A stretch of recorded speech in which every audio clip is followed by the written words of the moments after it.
Bienvenidos y bienvenidas al segundo episodio del podcast Mi Paz, Tu Paz, una iniciativa que nace de la necesidad de llevar a la conversación lo aprendido en el programa de Educación y Acción para la Paz, desarrollado por World Beyond War y el Grupo de Acción Rotaria por la Paz. En esta ocasión, escucharemos a 3 jóvenes venezolanas de diferentes edades y trayectorias, Mar, Maga y Aniela. Conversaremos sobre el módulo 2 del programa, los sistemas y su influencia en la paz y en la guerra. Acompáñanos a ver este video. Un grupo de jóvenes intelectuales alemanes decidieron organizarse hace 70 años como resistencia contra los abusos del régimen nazi. Adoptaron como nombre la Rosa Blanca, inspirándose en la flor que sostiene el icono de San Alejandro de Múnich. En febrero la Iglesia Ortodoxa beatificó a uno de ellos, Alexander Schorrell, proclamándolo testigo de la fe y mártir. La Rosa Blanca reunió también a los hermanos protestantes Hans y Sophie Scholl, a los católicos Christoph Probst y Willy Graf y al judío Hans Leipel.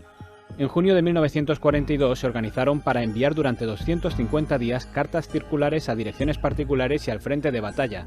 En ellas denunciaban las mentiras del régimen y los abusos que se cometían sobre todo contra polacos y judíos. En una de esas cartas decían que cada uno debe asumir parte de la culpa si permanece pasivo ante una dictadura del mal.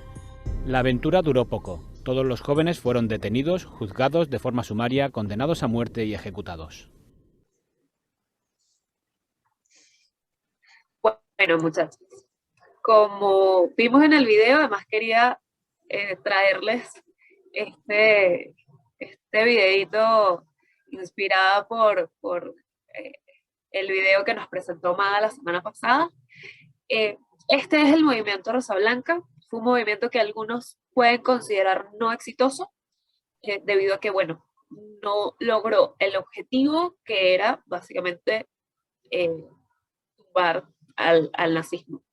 Sin embargo, algo que no menciona el video, este fue un movimiento iniciado por los hermanos Skoll, Hans y Sofía, quienes estuvieron dentro de las juventudes hitlerianas, estuvieron muy dentro de la violencia del nazismo, se entrenaron para la guerra, para servir además a la nación y a los ideales del nazismo, y aún así se dieron cuenta de que no estaban de acuerdo con lo que estaba ocurriendo y decidieron de ese movimiento muy universitario, eh, como jóvenes estudiantes, la mayoría, que además eran católicos, que además ellos eran los protestantes, realmente el resto de sus compañeros eran católicos, que además algunos tenían familiares o gente querida, polacos o judíos, decidieron hacer de esta forma creativa la concientización de sus compañeros.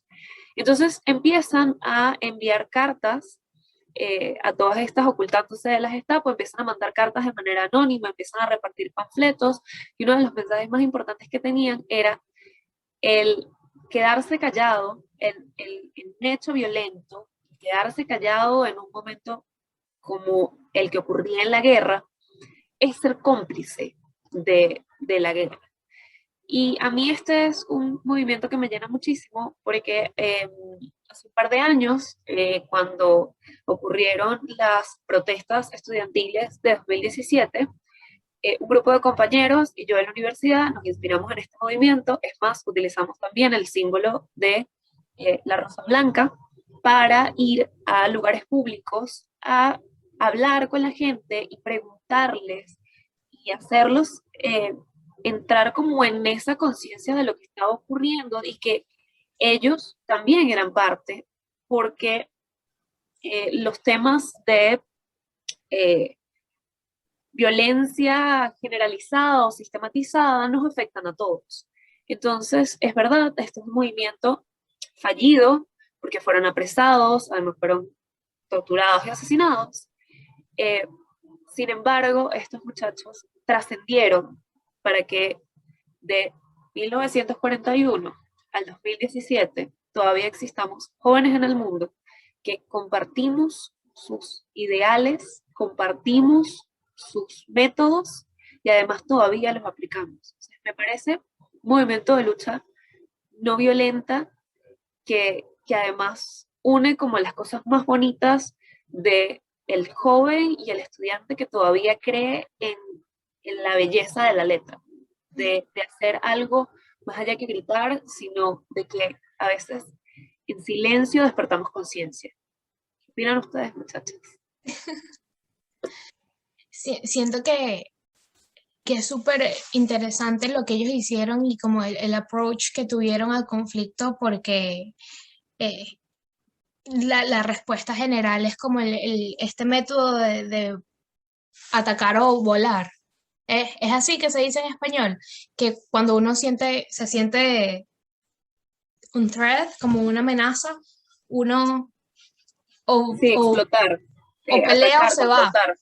Ujú. Y ellos le buscaron este Ajá. approach diferente, como creo que ellos identificaron en la, ¿cómo se dice? La foto grande, en el contexto, identificaron una parte fundamental del conflicto que era la gente. La gente que estaba ahí, la comunidad, la sociedad, y pues entendieron que era un elemento súper importante para la guerra, y a través de ellos mostrándoles lo que pasa y de una manera súper creativa, pues esa fue su manera de luchar, ¿no? Me encanta la forma que lo hicieron. Y no sé, que mencionaste que fue fallido porque los mataron, pero si su cometido era informar a la gente, y la gente le recibió la información, pues capaz no fue tan fallido, ¿no? Por eso creo que de alguna u otra forma cuando lo reseñan y le llaman un movimiento fallido, creo que a mí hasta me hiere un poquito, porque desprestigia muchísimo esa misma lucha no violenta que hacemos hasta nosotras aquí teniendo esta conversación, de la gente que sigue hablando de paz, la gente que sigue buscando llevar esas cosas al resto, de hacer que se encienda como esa chispa dentro de la cabeza y dentro del corazón de los demás para decir, ok, necesito detenerme, pensar, concientizar, entender que estoy yo, pero que el otro es parte de ese equilibrio y de esa armonía.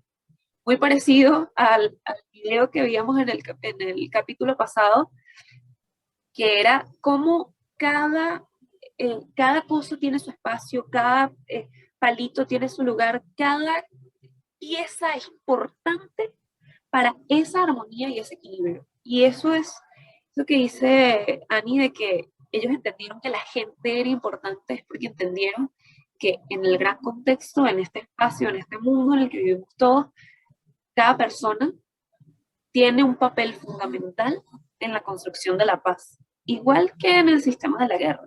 Cada persona que hace o no hace tiene un papel fundamental. Bueno, escuchándolas, esa historia me recordó a una película que seguramente han visto que se llama La Ola, que un poco también relata eso, como un grupo de jóvenes frente bueno, en conformidad como en este caso creo que era un profesor, ellos estaban haciendo como un ejercicio, unos colocándose como, o sea, en bandos contrarios, los unos contra los otros, y termina generando como una especie de campaña interna a través de volanteo y tal, bueno, que al final termina siendo como un poco, se terminan desarrollando una serie de sistemas un poco más violentos, pero sí, que o sea, se generan como empiezan a ver como esos mecanismos que por una parte hay unas rutas no violentas y por otra parte empiezan a activarse unas acciones que sí terminan siendo bastante violentas. Entonces, bueno, hay como todo es un engranaje muy complejo. Yo creo que el sistema de la guerra, que es lo que nos trae a la conversación hoy, es un proceso sumamente complejo porque no sabemos dónde empieza realmente, o sea, no sabemos qué.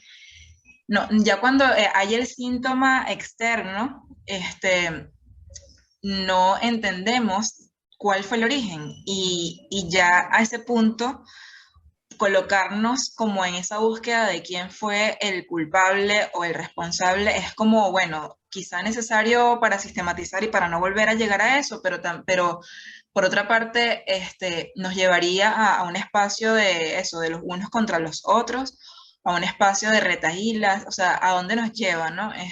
Y bueno, lo que me trae eso como es el ejemplo de la complejidad que en qué momento se coloca o en qué momento podemos generar acciones para retroceder o para revertir un poco toda esa gran bola de nieve que es en lo que se transforma realmente el proceso de guerra, ¿no? Los procesos de violencia. Ahí, afortunadamente, las artes, por ejemplo, tienen una capacidad, o sea, las artes incluyendo allí la escritura, la creatividad, tiene una capacidad tan fantástica de llevarnos como a ese espacio de reflexión. Bueno, ha sido mi experiencia y ese espacio como de concientización y de desahogo también, porque, bueno, cuántos libros no se han escrito, cuántos poemas, cuántas canciones, cuántos cuadros no se han hecho, un poco denunciando tantas cosas y que es mejor quizá que este artista, que este ser creador los deposite allí en una obra y no en otro ser humano, ¿no?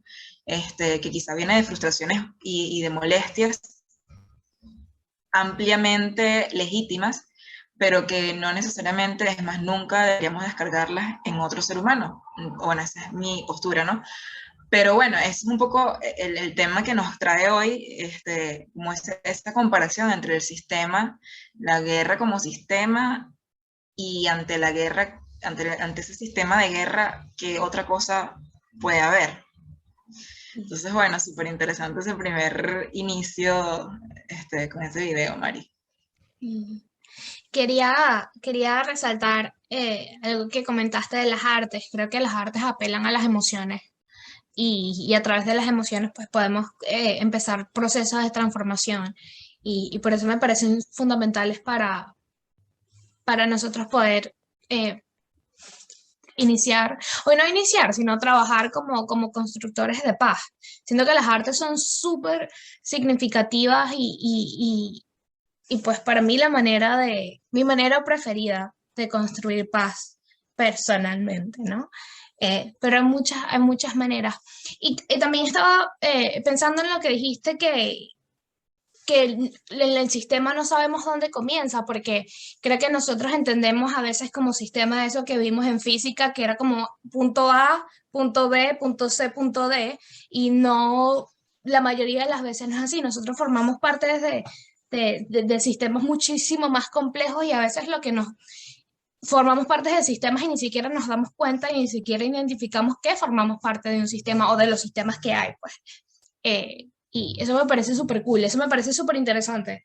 De verdad, yo no, hasta que vimos el módulo, no me había dado cuenta de ese concepto de formar parte de un sistema y no me había dado cuenta que yo formaba parte de muchos. Es justamente eso que estamos hablando ahorita, ¿sabes? El sistema es tan complejo que cada pequeña acción de alguien más tiene de una u otra forma repercusiones en el resto del sistema. Más o menos algo parecido ya que estamos hablando de películas también, ¿no?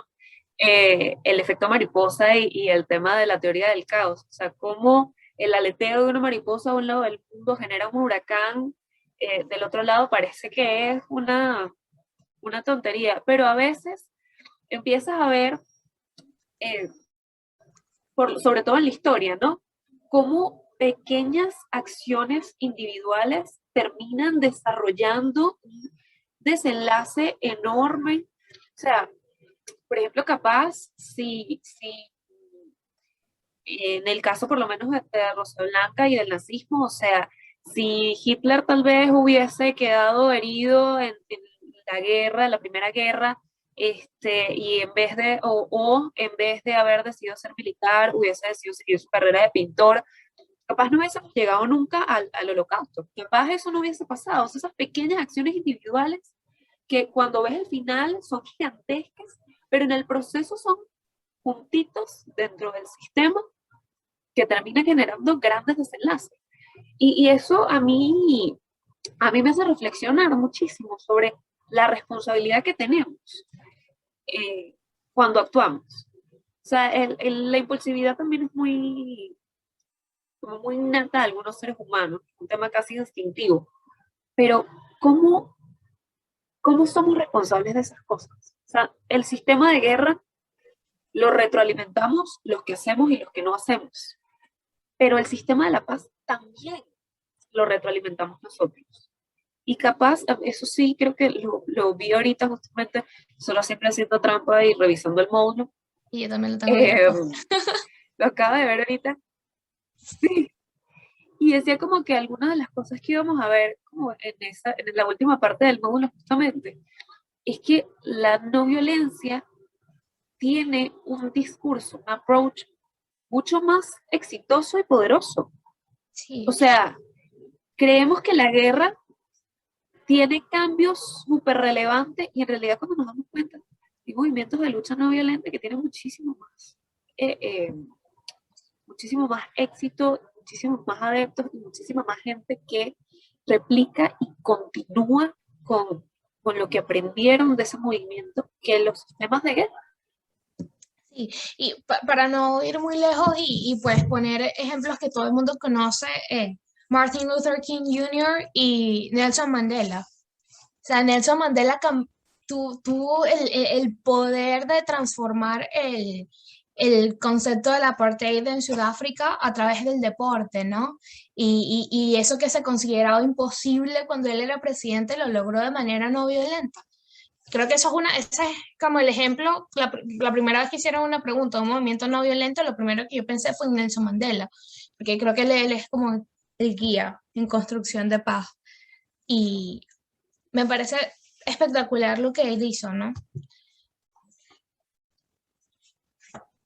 Sí, sabes que me recuerdan bueno, eso último que dices, Ani, a este tema, bueno, que vamos a caer en el módulo 3, pero de la paz interior. Y hay creo que es un dicho del Buda, de hecho, que él decía que en el momento en que un hombre, o que el hombre como especie, y también como género, logre matar o logre deshacerse de un mosquito picándole en un testículo, en ese momento se entenderá cómo actuar pacíficamente ante alguna agresión, pues. ¿Por qué? Porque obviamente, bueno, o sea, no te puedes dar allí.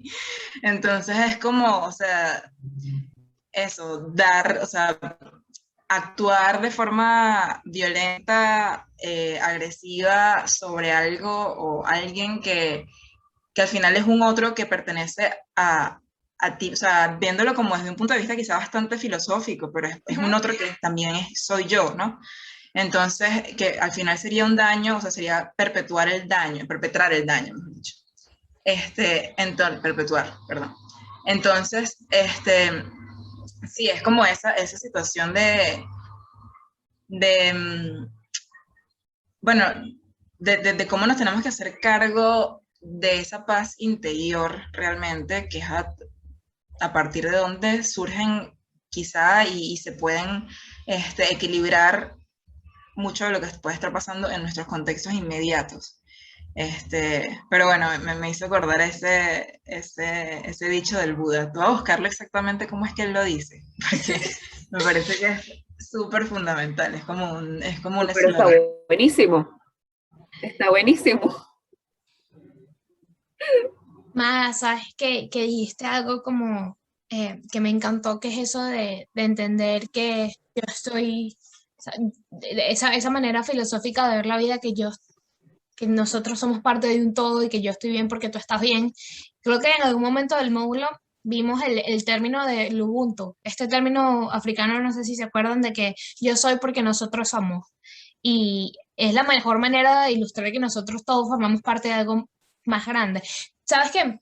Cuando comenzamos a ver el módulo del sistema, yo estaba de verdad, me pareció que era overwhelming cuando lo empecé a leer, porque pensé que iba a ser muy complicado y la verdad es no tanto, porque la única referencia que yo tenía del sistema era la clase de física que casi raspé en el colegio literal y los sistemas eléctricos, ¿no? O sea, es lo único que es la única referencia que yo tenía del sistema. Entonces, al darme cuenta que, y no sé si les parece que vayamos sobre el concepto, la definición del sistema que nos dan acá en el módulo para así entender y como dar ejemplos de los sistemas que tal vez nosotros formamos parte, que Marta y yo compartimos uno que es Rotary, ¿no? También es un sistema y es uno de los que ilustran como ejemplo, pero me parece súper importante que las personas que nos puedan estar escuchando pues también se den cuenta que no es tan complicado como parece cuando nos referimos a los sistemas. No sé qué les parece, no sé si les pasó lo mismo, fue solamente a mí, capaz fue solamente a mí.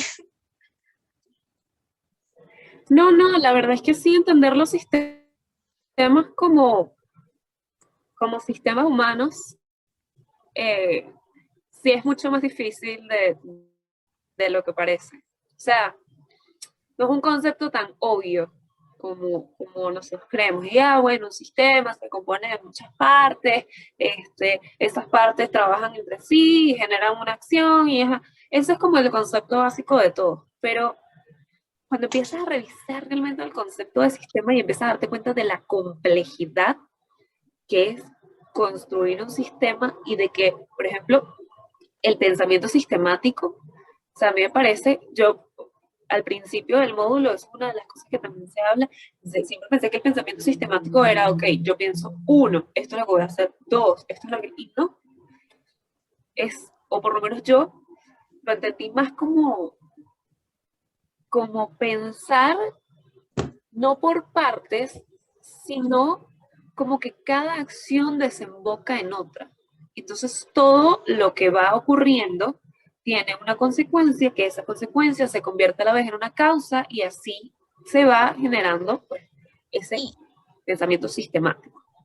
y no quiero dejar de ir el hablar ahí de eso, que es no solamente que A em, tiene repercusión en B, sino que B también afecta a A. O sea, que la cosa es para atrás también. O sea, es como, y eso yo, no, eso es una cosa que me llamó demasiado la atención, porque yo pensaba antes en sistemas como las flechitas de dominó, que si se cae una, se caen las otras, así, pero resulta que ahora lo veo como las piezas de dominó como un círculo. O sea, como que la última también le cae a la primera, o tiene efectos, así no estén directamente relacionadas, el efecto es como, se dice retroactivo, o sea, como que también se va para atrás, no sé.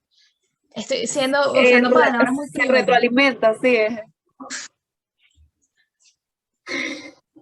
Sí, la cosa ahí con los sistemas es que yo lo que he como leído, visto, es que además tiene el factor de lo aleatorio, pero lo que sí se refuerza en este concepto es el tema de las relaciones, que existen estas relaciones no solamente entre A y B, sino también pueden haber relaciones entre A y Z, o sea, entre Z, o sea, hay demasiadas interconexiones que más bien es como una especie de red y entramado que es cuando se complejiza, que están mezcladas, que pasan por encima una por la otra y tal.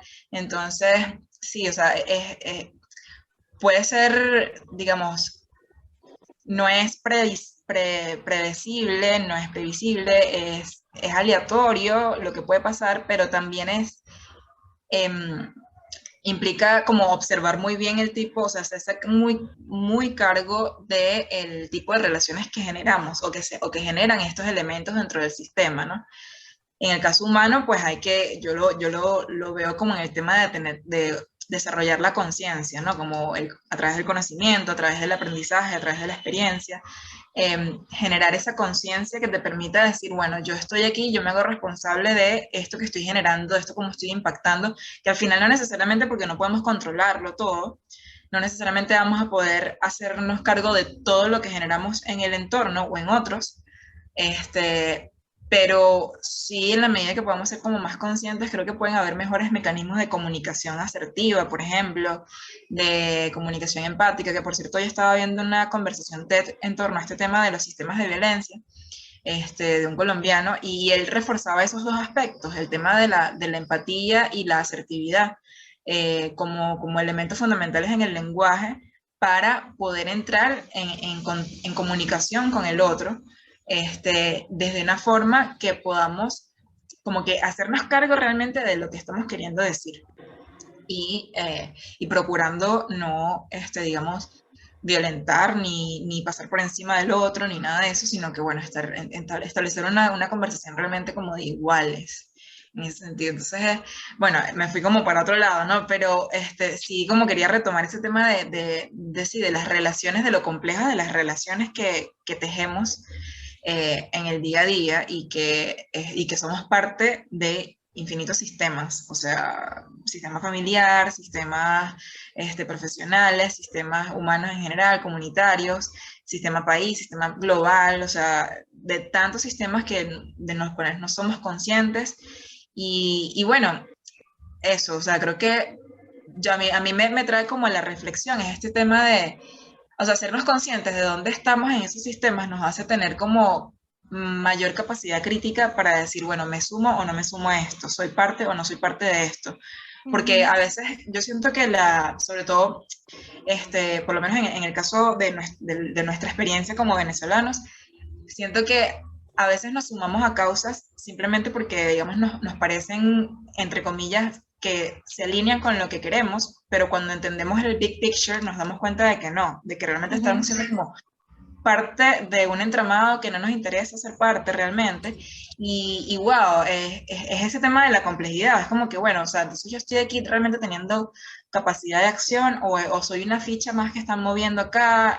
O sea, entonces yo creo que es súper importante y creo que el pensamiento crítico ante ese panorama complejo, pues es una virtud para nosotros poder aprender a tomar decisiones conscientes, ¿no? Como, bueno, sí, chévere, o sea, respeto que ese sea tu camino, tu forma de hacer las cosas, sin embargo, yo no me puedo sumar a eso porque veo más allá unas consecuencias que a mí, yo no quiero estar allí, pues.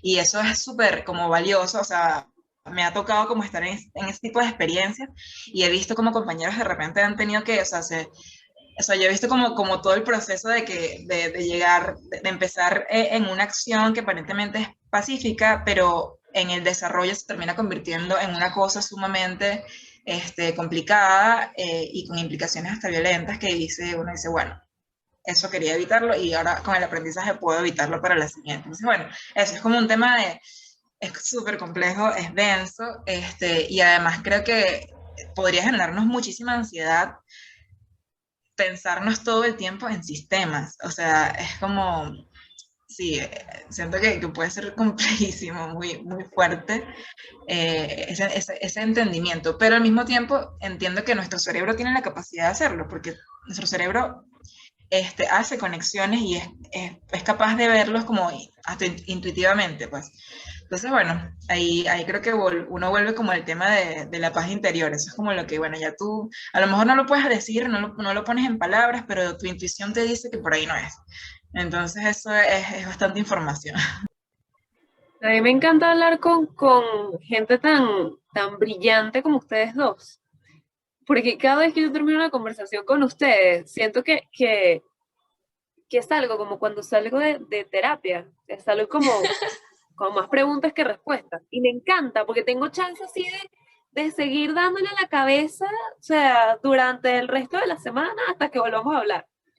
Pero me gusta mucho eso porque siento que parte de lo que dice Maga yo lo podría resumir en el hecho de que definitivamente para terminar trabajando en la paz hay un trabajo paralelo entre trabajar en nosotros y luego, o sea, y trabajar al mismo tiempo en el otro, en nuestra relación con el otro. O sea, eso me gustó mucho el tema de también entender como nuestro espacio en el sistema. ¿Quién eres tú? ¿Qué haces aquí? ¿Cuál es tu propósito? ¿Qué de verdad este espacio, este lugar que estás ejerciendo en este sistema es lo que tú quieres hacer? ¿Es lo que de verdad crees que es correcto? ¿Es lo que se alinea a tus ideales?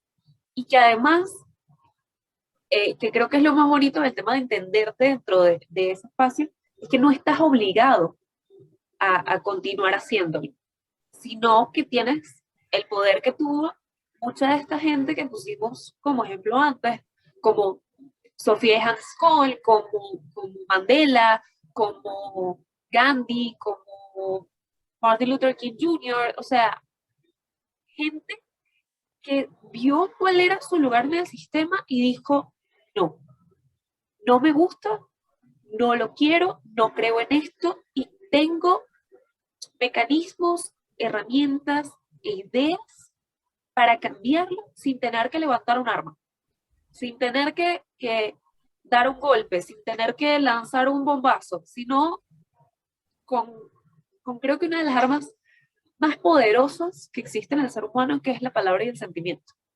Creo que son dos cosas, pero sumamente poderosas. La palabra, cada vez que yo doy un curso de oratoria, les digo a los que me escuchan, siempre les digo que lo más importante, lo que más tienen que aprender para ser un buen orador es la responsabilidad de la palabra. De que tú la sueltas y ya se fue, ya no es tuya, está en el otro, ya el otro la tiene, la absorbe, Entonces, tú tienes que ser muy responsable de lo que dices. Tienes... Y ahí eso que hablaba al principio, hay un trabajo muy interno de entender quién soy yo, qué quiero ser yo, cómo me voy a manejar y además al mismo tiempo cómo me estoy trabajando con el otro, cómo está el otro, en qué ambiente estoy, cómo quiero pertenecer a esto. Esta es la causa en la que creo, esta es la forma en la que creo que todos cometemos errores y eso es lo más bonito del ser humano, ¿no? Tenemos el chance y tenemos todavía tiempo de reflexionar y cambiarlo. Creo que la palabra responsabilidad y el darnos cuenta de cuál es nuestro papel y responsabilidad en el sistema es parte fundamental, y luego cuando entendemos nuestro lugar y nuestra responsabilidad somos capaces de identificar la foto más grande, ¿no? Identificar a las otras partes y ver y entender los comportamientos de las otras partes del sistema y entender también cómo ellos afectan al sistema. Empezamos con nosotros y después también vamos a los demás, ¿no? Y así podemos hacer cambios como lo hicieron ellos, porque ellos tuvieron que ver todo y decir, bueno, con esta acción o de esta manera puedo hacer un cambio. Tengo el poder que también lo vimos en el primer módulo, ellos tuvieron el poder de hacer un cambio.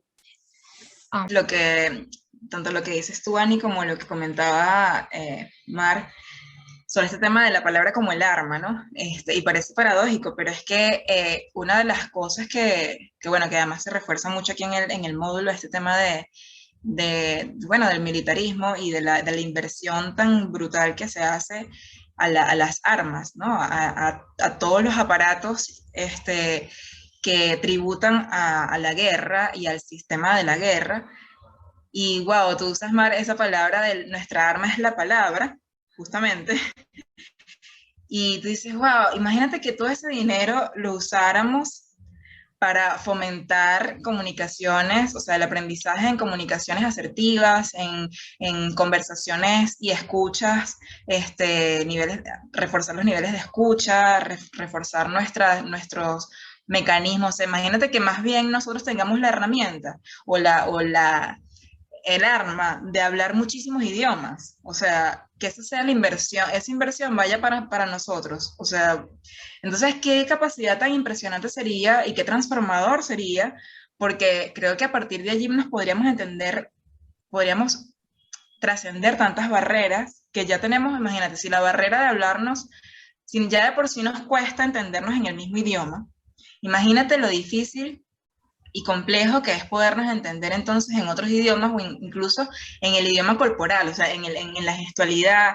Entonces, o sea, es como esta contraposición, o sea, sería disruptivo que hasta plantearle a las Naciones Unidas, no sé, a quien aporta a los países, mira, chamo, vamos a hacer una cosa, ¿qué tal si hacemos un ejercicio, una simulación de qué pasaría si ese dinero lo invertimos en aprender idiomas, en aprender mecanismos de comunicación asertiva en todo el mundo? O sea, ¿qué estaría pasando en el mundo? Imagínate, o sea, si nos ponemos a hacer ese ejercicio mental, ¿qué pasaría?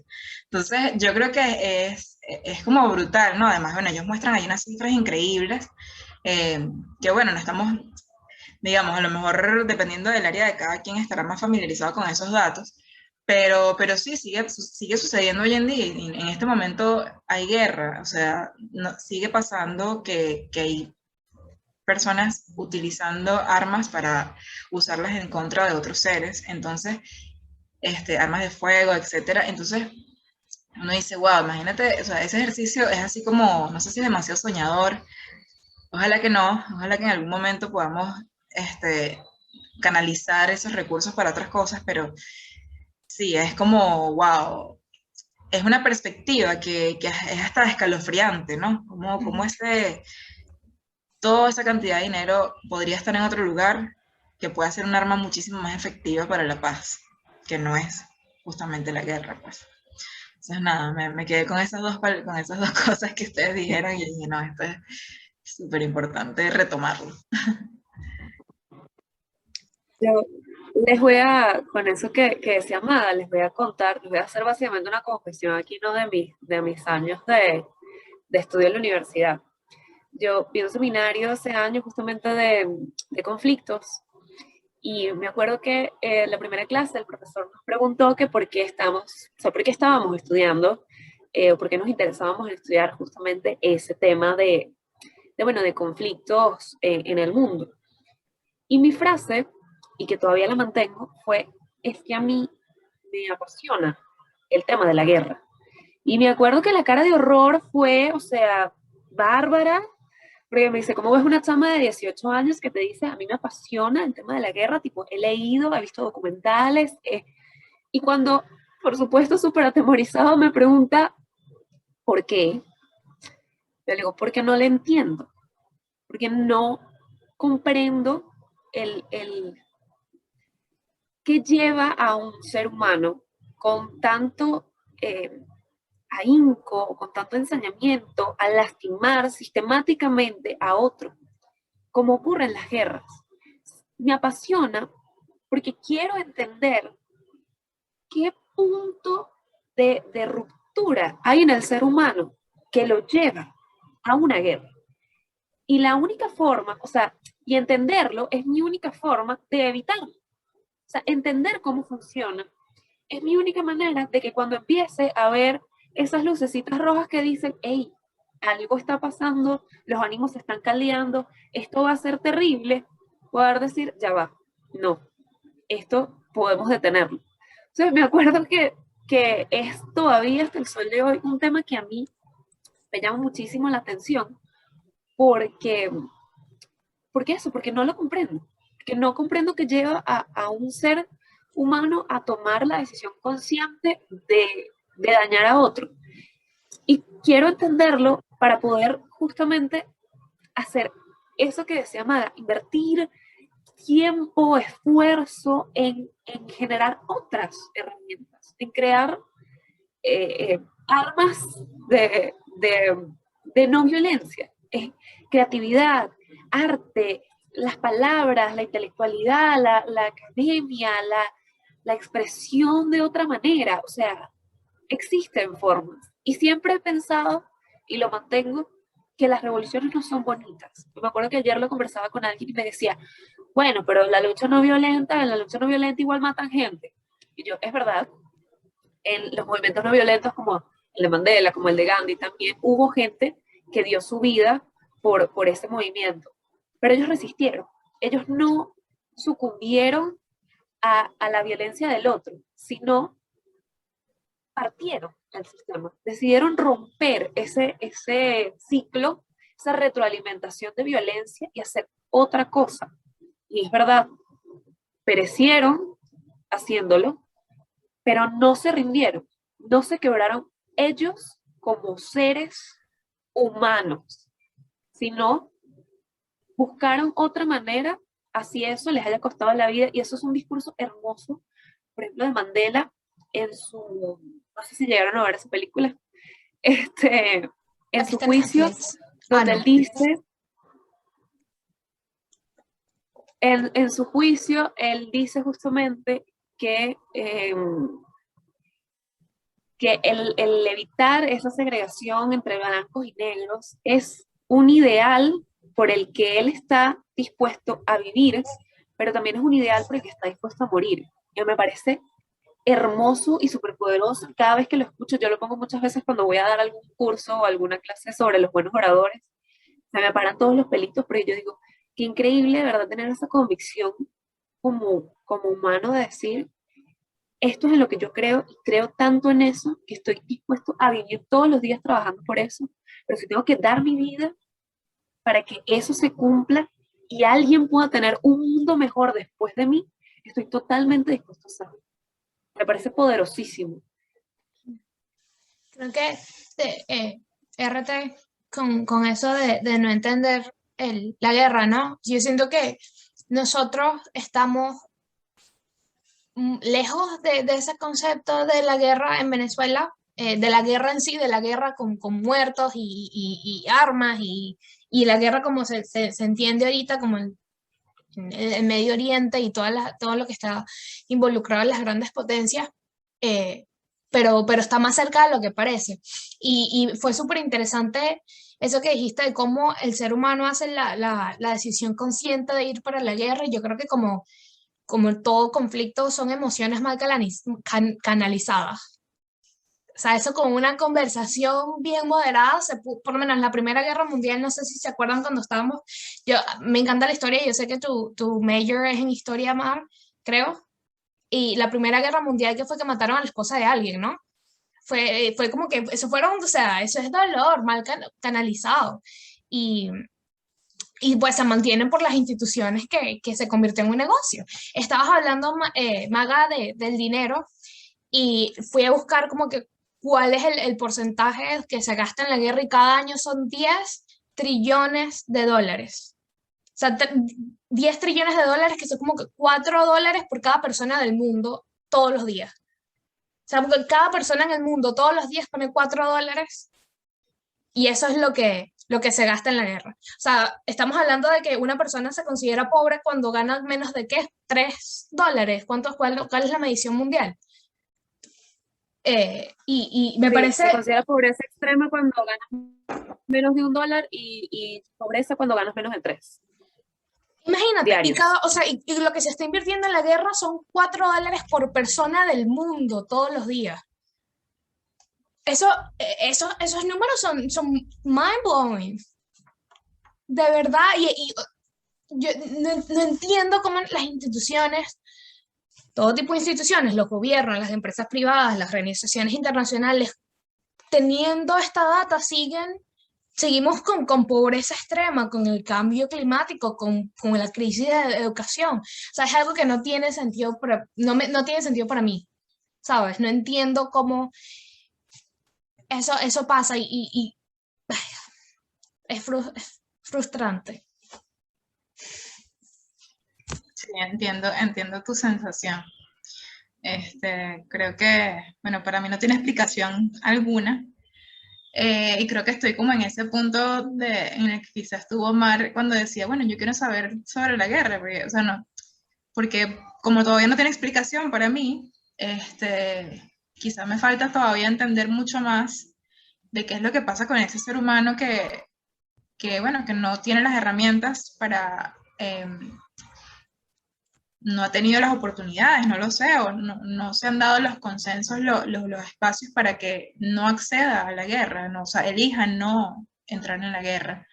Que bueno, es muy complejo, como lo estamos hablando, pues, o sea, hay casos bueno, en Estados Unidos, pero también en Venezuela, en Colombia, de personas que se unen a grupos paramilitares o grupos de la guerrilla o grupos violentos por dinero, porque no pueden, porque prefieren entrar allí porque les dan un gran paquete económico, y prefieren eso como salida económica antes de otro tipo de alternativas. Entonces, y porque, bueno, su sistema cultural y educativo los terminan induciendo un poco a eso. O sea, entonces, de allí esta necesidad tan imperiosa de poder generar sociedades realmente donde tengamos la posibilidad de elegir a dónde ir y que esa elección esté circunscrita en una alternativa no violenta. Pero yo siento que nace incluso desde ese punto. O sea, ¿cómo hacemos que no vayan más chamos a la guerra? ¿Cómo hacemos que no se alisten más gente para que agarren un arma? ¿Cómo hacemos para que sea, esa yo creo que, bueno, desde el punto de vista donde yo lo veo, donde yo estoy posicionada, creo que ese es un espacio, y por eso siento que los nichos como más importantes son los niños y los jóvenes, porque creo que allí se puede prever muchísimo, porque ya los adultos, bueno, ya tienen una vida, ya tienen unas creencias, ya tienen unas estructuras armadas muy sólidas y que quizás son muy difíciles de derribar, pero la población infantil y juvenil es sumamente vital para dejar de reproducir este tipo de situaciones en el mundo y de sistemas en el mundo. Entonces, sí, entiendo tu frustración, pero bueno, tenemos trabajo, cariño. Sí, Tenemos trabajo. Creo que eso es la cosa que deberíamos llevarnos hoy como reflexión. A fin de cuentas, estamos haciendo el primer trabajo, que es formarnos para después formar a otros. Porque siento que hay mucha gente que tiene mucho para decir. Están en sus cabezas, están en sus corazones, está ahí, y es hasta palpable. Y es tal vez nuestro trabajo, nuestro gran trabajo, entender justamente cómo despertamos conciencia, cómo cambiamos mentalidades, cómo generamos nuevas alternativas. Y creo que nosotros estamos en el espacio, un espacio espectacular. World Beyond War tiene este libro que es llamado la alternativa para el sistema de seguridad global, la alternativa de la guerra. Ellos tienen este libro y es lo que se trata también, cuál es el sistema de paz, que nos hablan de 3 estrategias, macroestrategias para suplantar todo este sistema de guerra, y eso creo que daría para hablar una conversación porque habla de, o sea, es súper largo y súper extenso, pero es súper interesante poder comprenderlo, ¿no? Y leerlo y ver que hay alternativas que no solamente tienen que ver con la desmilitarización, sino también lo importante que es crear estructuras que permitan, como dijo Maga, por lo menos al niño no ir a la guerra porque tiene oportunidades económicas para desarrollarse en su comunidad, ¿no? Y si tiene esas oportunidades, el chamo no va para la guerra. Y el crear todas, es todo parte de un sistema. Sí, sabes que quiero compartir una anécdota también a propósito de todo este tema de cómo se generan contextos y sistemas para que, bueno, para que no tengamos que acceder a la guerra. Yo tuve la oportunidad hace 10 años de estar en un congreso de urbanismo en Medellín. Y bueno, no sé si han conocido el caso de Medellín, propiamente, bueno, Medellín fue hace más de 30 años una de las ciudades más violentas de Latinoamérica, el caso de la violencia urbana y todo esto, narcotráfico, etcétera, hubo una época muy, muy, muy fuerte con estos carteles de droga, etcétera. Y bueno, tras muchos años digamos, de pasar por tanto la parte violenta como hacer muchos esfuerzos desde la sociedad civil, pues llegó a la alcaldía en este caso fue de la alcaldía de Medellín, que es del departamento de Antioquia.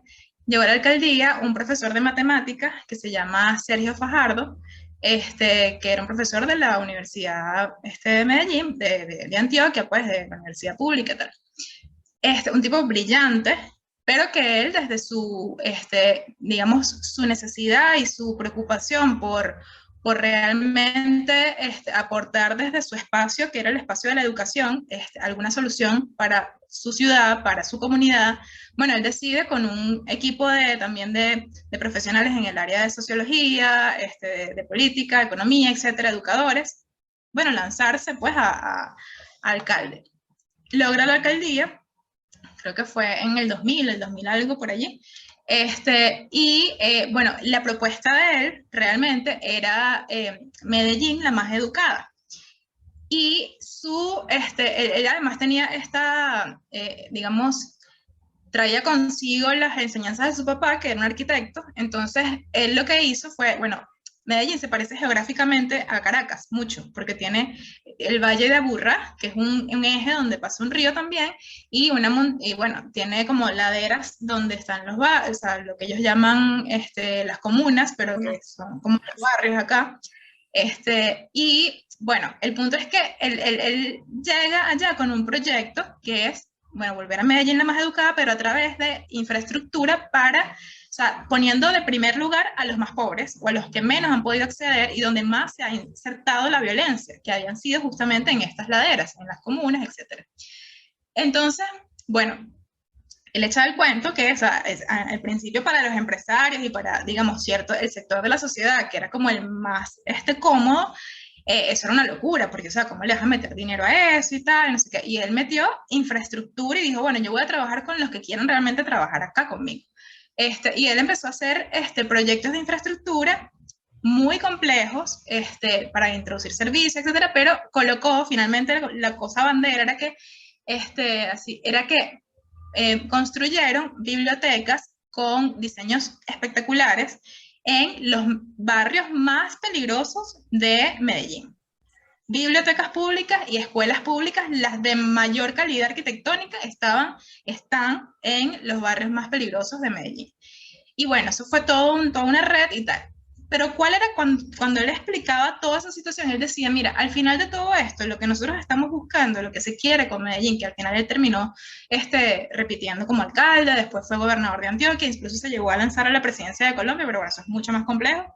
Él decía, nosotros acá queremos que el referente del barrio no sea el chamo que baja con una pistola en el bolsillo, con la moto, ¿sabes? Con el poco de cadenas y ese es el ídolo del barrio. No, el ídolo del barrio es el chamo, tiene que ser el chamo que ande con su bicicleta, que ande con un libro en la mano, que suba a la biblioteca, que estudie. Ese es el referente que necesitamos como el ídolo del barrio, el símbolo del barrio. Y entonces yo lo que siento también es que es una gran necesidad de refrescar y de reinventar nuestros referentes locales, nacionales, mundiales, porque a quienes estamos viendo y a quienes queremos, o sea, qué queremos reproducir como seres en estos espacios locales, en estos espacios a todos nuestros niveles, en todos nuestros niveles. Y bueno, yo creo que nuevamente eso empieza por nosotros, porque ¿cuál es ese referente que nosotros tenemos para nosotros mismos, para nosotras mismas en estos momentos? Es la tipa que habla más duro y que no me importa nada y no sé qué, o sea, bueno, o sea, no lo sé, pero, o cómo es ese referente que nos acerca a ese personaje, a ese ser que queremos ser más adelante y que más bien motiva este tipo de sistemas de paz, de cultura de paz. Entonces, nada, bueno, esto lo quería compartir porque en lo que estábamos hablando de todo este tema del sistema, que además me recuerda también a nuestro sistema de orquestas, que además es un excelente referente como proyecto nacional que ha podido abordar este tema también, y es muy importante que lo podamos poner sobre la mesa. Pero bueno, quería retomar esto porque me parece algo maravilloso y creo que, bueno, les invito a que investiguen sobre el caso de Medellín porque es bellísimo y si han tenido la oportunidad de ir, bueno, genial, pero si no, también les invito a que vayan, porque es bellísimo todo lo que se ha logrado allí a partir de la educación, de las intervenciones además en el territorio, o sea, urbanas, y que ha sido muy transformador, de verdad que yo doy fe de ese proceso allí, y cuando, bueno, ellos llegaron a tener niveles de violencia altísimos, no sé si incluso más de los que hemos tenido en Caracas, pero bueno, fue un proceso muy complejo que ellos pudieron trascender, y bueno, están en Colombia, ¿sabes? Están acá al lado. Entonces, bueno, quería compartir eso. Me encanta. Gracias. Me encanta y creo que no, o sea, creo que no hay mejor manera de cerrar que con esa anécdota. No hay, no tengo otra, de verdad. Me quito el sombrero, me voy para mi casa, cierro el telón, eso fue maravilloso.